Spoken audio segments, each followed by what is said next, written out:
বর্তমান এসিতে সবচেয়ে বেশি সমস্যা হয় এসি লিক হয়ে গ্যাস চলে যায়। এটা R410 R410 যে এসি গ্যাসগুলো রয়েছে এটা বেশিরভাগ লিক হয়।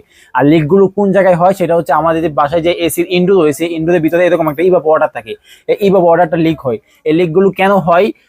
আমার যে ইভাপ ওয়াটার গুলো তৈরি করা হয়েছে, ইভাপ ওয়াটার গুলো আপনার কপার পাইপ দিয়ে তৈরি করা হয়েছে।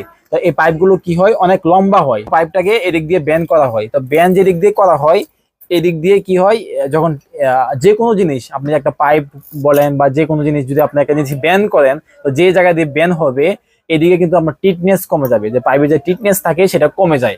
আবার এদিকে কিন্তু ব্যানে লিক হয় না, কারণ এই ব্যান গুলো আলাদাভাবে লাগানো হয়। এই ব্যান পাইপ গুলো কিন্তু অনেক মোটা হয়, তাই এই ব্যানে কিন্তু লিক হয় না। কিন্তু এইদিকে আপনার লম্বা পাইপটাকে ব্যান করা হয়, কিন্তু এই সাইডটা যে এই সাইডে লিক গুলো হয়ে যায়। তো এই লিক গুলো অনেকগুলো দেখা যাচ্ছে 2 বছর যায়, 3 বছর যায়, 4 বছর যায়। তো বেশিরভাগ 5 বছর গেলে সবগুলো এসিতে প্রায় লিক গুলো হয়ে যায়। এগুলো সব